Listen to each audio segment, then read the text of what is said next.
O hello everyone, this is Ravi here. Welcome to my channel.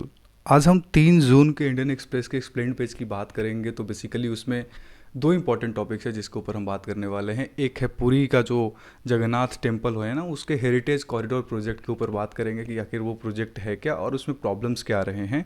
कुछ important authorities की बात करेंगे जिससे रिलेटेड क्वेश्चंस किसी भी एग्जाम में पूछ सकते हैं, है ना। न्यूज़ में है तो चीज़ें आसान हो जाती है किसी भी एग्ज़ाम में पूछने के लिए कि आसानी से पूछ सकते हैं कि वो कहाँ पे है, कौन सी मोनूमेंट है बेसिकली, है ना। और एक और हम बात करेंगे वीपीएन और न्यू रूल्स ऑफ गवर्नमेंट का जो है वो काफ़ी ज़्यादा न्यूज़ में है, उसके ऊपर बात करेंगे। So this is me Ravichandra, UPSC CSC. Welcome to my channel. And हम एक्सप्लेन पेज की बात करने वाले हैं आज। लेकिन ये बात करने वाले हैं पूरी हेरिटेज कॉरिडोर का केस क्या है, प्रोजेक्ट क्या है। लेकिन उससे पहले I would request everybody to please subscribe my channel. If you love the content please like the channel video as well. And if you want to get a lot of information on a regular basis, please share the channel with your friends and families and ask them to subscribe as well. So this is me and this is my profile, okay। एक ऐसा channel जहाँ पे आपको easily Indian Express के जो explain page की important crux है उसको मैं 8 से 10 मिनट में आपको प्रोवाइड कर सकता हूँ। तो देखिए, आज हम बात करते हैं पूरी हेरिटेज कॉरिडोर केस की। देखिए, पूरी का आपको पता है उड़ीसा की जो बहुत ही इंपॉर्टेंट सिटी है पूरी, वहाँ पे जगन्नाथ टेम्पल है, काफ़ी फेमस टेम्पल हैं। 12th सेंचुरी के हैं बनाए हुए वो टेम्पल, काफ़ी इंपॉर्टेंट टेम्पल है, नो डाउट। और अगर हम बात करें, आपको वहाँ से जगन्नाथ रथ यात्रा निकलती है 28 दिनों की जो होती है, I guess if I am not wrong. Then उसके ऊपर काफ़ी ज़्यादा पिछले लॉकडाउन में भी बात हो रही थी कि जगन्नाथ यात्रा निकलनी चाहिए कि नहीं निकलनी चाहिए। सुप्रीम कोर्ट ने विथ लॉट्स ऑफ प्रिकॉशंस आखिरकार अलाउ करा था। सो पूरी का जो जगन्नाथ टेम्पल है कंटिन्यूसली काफ़ी न्यूज़ में रहा है। बट अभी अभी किस वजह से न्यूज़ में, उसके ऊपर बात करने से पहले मैं एक शॉर्ट ब्रीफ आपको दे दूँ कि है क्या बेसिकली। पुरी का जो जगन्नाथ टेम्पल है 12th सेंचुरी का बना हुआ है। 11th सेंचुरी के बाद ये चीज़ें जब बहुत ज़्यादा उड़ीसा में बंगाल प्रेसिडेंसी में चीज़ें प्रमोट होने लग गई थी ना उधर के किंगडम्स में, तब जाकर ये चीज़ें बननी स्टार्ट हुई थी। गंगाई किंगडम जो उधर थे, अपना गंगाज किंगडम वगैरह, उन्होंने इस चीज़ में काफ़ी हद तक सपोर्ट करा था। फिर जाकर एक हुआ क्या कि 809 साल पुरानी, या फिर 1000 साल बोल सकते हैं आप इसको, ये जो पुरानी टेम्पल है इसमें कंस्ट्रक्शन की बहुत इंपॉर्टेंट रिक्वायरमेंट आ गई है। लाइक अगर इतनी बड़ी भव्य आप टेम्पल बनाते हो और कोई भी अगर इस तरह का कोई भी अगर मोनूमेंट बनाते हो तो उसके रेगुलर लेवल पे कंस्ट्रक्शन या अपडेशन, या फिर उसको हम बोल सकते हैं रिन्यूअल कराना के लिए बहुत ज़्यादा इंपॉर्टेंट हो जाता है। तो उसी से रिलेटेड एक प्रोजेक्ट क्या है कि बेसिकली पूरी का जो हेरिटेज कॉरिडोर प्रोजेक्ट इसको बोला जाता है, जिसमें अभी आपने सुना होगा काशी विश्वनाथ कॉरिडोर, जिसका अभी हाल ही में प्रधानमंत्री जी ने उद्घाटन करा था वाराणसी में। So, उसी से रिलेटेड एक तर्ज पे काशी के जो वाराणसी का जो बेसिकली प्रोजेक्ट है उसके ही तर्ज पर एक बनाया जा रहा था यहाँ पे भी, मतलब पूरी का। इसमें है क्या, ये जो पूरी का जगन्नाथ टेम्पल है उसके चारों तरफ के, जब इवन टेम्पल के अराउंड इवन टेम्पल्स में भी कुछ कंस्ट्रक्शंस की ज़रूरत है, कहीं पे कुछ चीज़ें अगर टूट रही है, कुछ वॉशरूम है, फिर क्लोक रूम है। सो बहुत सारी आसपास की चीज़ें, like within the whole premises of the Puri Jagannath temple there is requirement of lots of what, हम क्या बोलें, डेवलपमेंट की ज़रूरत है। तो उसी से रिलेटेड केस क्या हुआ था कि 800 साल पुरानी जो पूरी जगन्नाथ टेम्पल है उसमें कंस्ट्रक्शन की बात की गई थी। उसके खिलाफ उड़ीसा हाईकोर्ट में प्ली डाली गई कि अगर ऐसा कुछ होता है तो at the end of the day जो स्ट्रक्चरल सेफ्टी है टेम्पल का, वो कहीं ना कहीं प्रॉब्लम में आ जाएगा, कहीं ना कहीं वो इम्पैक्ट होगा अगर हम उसके चारों तरफ की ज़मीनों को डगअप करते हैं, अगर खोदते हैं, या फिर हम उसको कंस्ट्रक्ट करने की कोशिश करते हैं। या फिर अब जैसे सुना होगा आपने, एक पेड़ होता है, बहुत बड़ी पेड़ है, मान लो उसके चारों तरफ अगर आप खोदना स्टार्ट करो तो आप कहीं ना कहीं उससे आपकी जो पेड़ होती है, उसको बेस होती है ना, वो हिल जाती है, नींव हिल जाती है। हम लोग बोलते हैं ना, मराठा साम्राज्य की नींवें हिला दी गई। कैसे हिला दी गई, दूर दूर तक उसके जो किंगडम्स थे, जहाँ जहाँ तक उसका कंट्रोल बहुत स्ट्रांगली नहीं था पर था, वहाँ के किंगडम्स को अगर कोई मतलब उसको पकड़ लेता था तो हम कहते थे कि हमने मराठा साम्राज्य की नींव हिला कर रख दी। वही सेम चीज़ यहाँ पे था। किसी भी टेम्पल के, किसी भी प्रेमिसेस के अगर ज़मीन को खोद कर आप कंस्ट्रक्शन करना चाहते हो, कुछ कुछ अगर वहाँ पे रिन्यू करते हो डेवलपमेंट प्रोजेक्ट्स को, तो कहीं ना कहीं उससे स्ट्रक्चरल सेफ्टी में प्रॉब्लम आता है। ये प्ली उड़ीसा हाईकोर्ट में दी गई। अब उड़ीसा हाईकोर्ट ने इस पर संज्ञान लेते हुए सिंपली ये कहा कि देखिए, ये बात तो कहीं ना कहीं सही है, अगर ऐसे आप करोगे तो प्रॉब्लम्स तो आएगी। तो एएसआई जो है जो आपका आर्कियोलॉजिकल सर्वे ऑफ इंडिया, उन्होंने बोला कोर्ट को कि ये जो प्रोजेक्ट है उसके लिए किसी भी तरीके की मतलब बेसिकली उन्होंने कहा कि ये जो परमिशन ली गई थी वो नहीं ली गई थी। बेसिकली ऐसा ऐसा उन्होंने उड़ीसा गवर्नमेंट को कहा कि ऐसा कुछ परमिशन लिया नहीं गया था। तो इसी से regarding special petition supreme court में डाली गई है, जहाँ पे सुप्रीम कोर्ट में बात अभी चल रही है।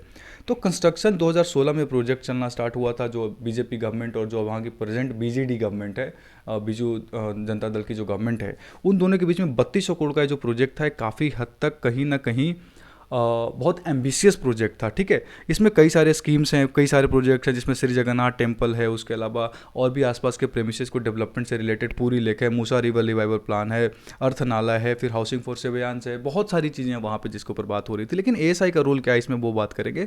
देखिए, आर्कियोलॉजिकल सर्वे ऑफ इंडिया का रोल क्या हो जाता है कि जो 12th सेंचुरी का जो मोन्यूमेंट है ना, पूरी Jagannath temple, this temple is a centrally protected temple.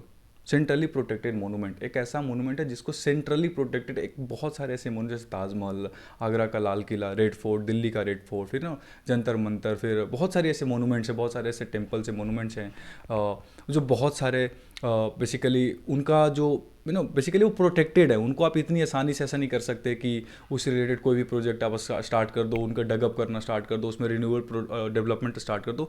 उसके लिए ना आपको जो एएसआई है, नेशनल या फिर नेशनल मोनूमेंट्स अथॉरिटी, हम बात करने वाले हैं आगे, उससे आपको परमिशन लेना पड़ता है। वो क्या है उसके बाद बात करेंगे। तो कहीं ना कहीं ये था कि उन्होंने कहा कि ये जो एएसआई का एज ए कस्टडियन, अब आपको पता है कि सेंट्रली प्रोटेक्टेड मोनूमेंट है तो इसका कस्टडियन कौन होगा, आर्कियोलॉजिकल सर्वे ऑफ इंडिया। तो as per the ancient monuments and archaeological sites and remains amendment and validation act 2010, the national monument authority system में आई। 2010 का जो AMAR एक्ट था, उससे नेशनल मोनूमेंट्स अथॉरिटी बनी। उनसे आपको एनओसी लेना पड़ेगा। वो जो नेशनल मोनूमेंट अथॉरिटी होती है ना, जो 2010 में आई, उससे जो अमेंडमेंट करके AMAR से, उससे आपको परमिशन लेना पड़ेगा अगर किसी भी तरीके का ऐसा कोई भी आप रिन्यूअल डेवलपमेंट प्रोग्राम अगर आप प्लान कर रहे हैं under section 20A of AMAR 2010, ठीक है, 20A, ठीक है। उसी तरीके से बात की गई कि 5000 स्क्वायर किलोमीटर में अगर कोई चीज़ फैला हुआ है, अगर उसमें आप डेवलपमेंट करना चाहते हैं तो आपको एनएमए से अथॉरिटी लेना पड़ेगा। पूरी का जगन्नाथ टेम्पल 5 स्क्वायर किलोमीटर थोड़ी है, 43,000 स्क्वायर किलोमीटर से भी ज़्यादा में फैला हुआ है, तो लेना ही था। So NMA which functions under the union ministry of culture was set up for the protection and preservation of monuments and sites through management of the prohibited and regulated area around the centrally protected monument. समझ गए आप, NMA से लेना था। बात क्या हुई कि अब एनएमए ने approval was based on the understanding the public. NMA ने एनओसी दिया था, ऐसा नहीं कि एनएमए ने नेशनल मोन्यूमेंट अथॉरिटी एनओसी नहीं दिया था। प्रोजेक्ट स्टार्ट भी हो गई थी, पर जब ये प्ली स्टार्ट हुई तो बहुत सारे स्टडी के बाद ये कहा गया कि ठीक है, हमने बहुत रिसर्च, डीप रिसर्च करके ऐसा कुछ नहीं, कहीं ना कहीं एनएमए की भी थोड़ी सी ऐसा गलती है जो उन्होंने बहुत ज़्यादा डीप रिसर्च करके ये चीज़ नहीं दी।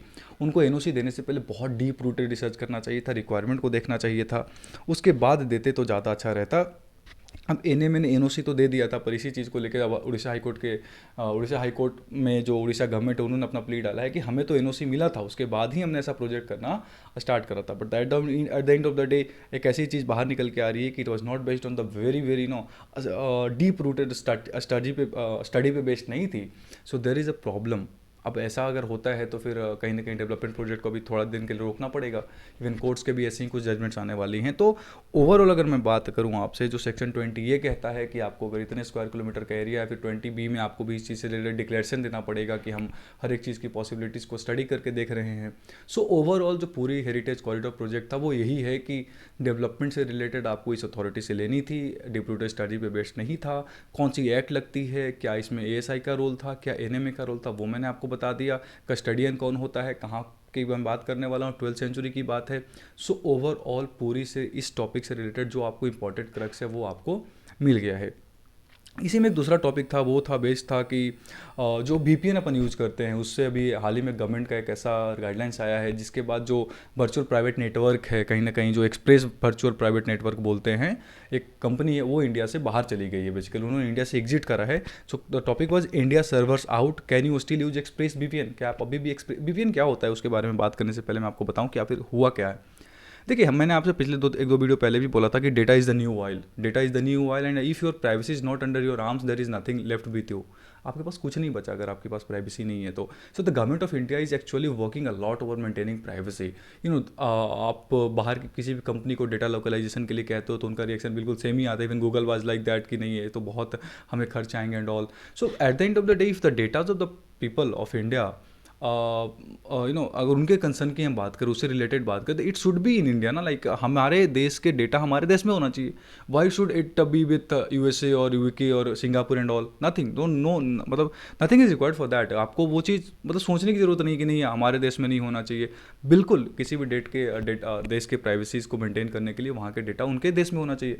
इसी रिलेटेड गवर्नमेंट ऑफ इंडिया ने एक कभी हाल ही में कहा कि ये जो VPNs यूज करने वाले जो भी प्रोवाइडर्स हैं जो देते हैं, उनको जो भी यूज़र्स हैं उनके 5 ईयर्स के डेटा आपको, 5 साल तक डेटा आपको सेव करके रखना पड़ेगा। अब होता क्या है VPN, देखिए कई बार होता क्या है कि आप इंटरनेट को सर्फ करना चाहते हो तो आपके पास एक ऐसा वेब नहीं मिलता है, एक ऐसा इंटरमीडियरी नहीं मिलता है। जैसे कई बार आप टॉरेंट इंडिया में खोलोगे ना, ऑन करोगे तो टॉरेंट इंडिया में ओपन होती नहीं है। तो लोग उसके लिए ने क्या करा, VPN यूज़ करना स्टार्ट करा। VPN क्या होता है कि VPN आपके IP एड्रेस को ना रीड करने से बचाता है। अब टॉरेंट को बंद करेगा इंडिया में, अब इंडिया में आपकी IP एड्रेस से ही रीडिंग होकर बंद होगी ना कोई भी चीज़, कि नहीं आप ये यूज़ नहीं कर सकते because your IP address is located in India, तो आप यूज़ नहीं कर सकते। सिंपल समझ रहे हो मेरी बात। तो VPN एज ए इंटरमीडियरी क्या करता है, एक वर्चुअल प्राइवेट नेटवर्क प्रोवाइड करता है। VPN is what, virtual private network, जिसमें बहुत सारी कंपनीज इन्वॉल्व होती हैं। वो आपको एक ऐसा ही वर्चुअल दुनिया से दूर, मतलब झूठा, सच्चाई नहीं, मतलब एक ऐसी चीज़ जो, मतलब मिराज समझते हो ना, मिराज, ऐसा प्रोवाइड करता है आपको कि आपके सिस्टम को या फिर जिसने भी ब्लॉक करा है आपके सिस्टम को, वो लगे कि ये IP एड्रेस इंडिया का नहीं बल्कि किसी और देश का है। So VPN acts as a intermediary to surf the internet in a very very, I would say, dark web, dark matter, dark condition, जहाँ पे आपको जो प्रोवाइडर है वो आपको एक ऐसा वर्चुअल वर्ल्ड प्रोवाइड कर देता है जहाँ से आपके IP एड्रेस को रीड कर पाना पॉसिबल नहीं होता, क्योंकि वो आपके लोकेशन को ही बदल देता है। तो इसी पे हुआ क्या था कि आपको डेटा इंडिया में लोकेट करना है, तो गवर्नमेंट ऑफ इंडिया ने ऐसा, ministry of electronics and communication ने, जो मेटी जो हैं राजीव चंद्रशेखर हैं, उन्होंने, जो मिनिस्टर ऑफ स्टेट है, उन्होंने इस चीज़ को बोला कि ऐसा अगर आपके पास ऑप्शन नहीं तो आपके पास सिंपली एक ऑप्शन बचता है, आप एग्जिट कर जाइए देश से। तो इसी के मद्देनज़र एक्सप्रेस VPN जो थी, ब्रिटिश वर्जीनिया आइलैंड की जो कंपनी है, उन्होंने एग्जिट कर दिया।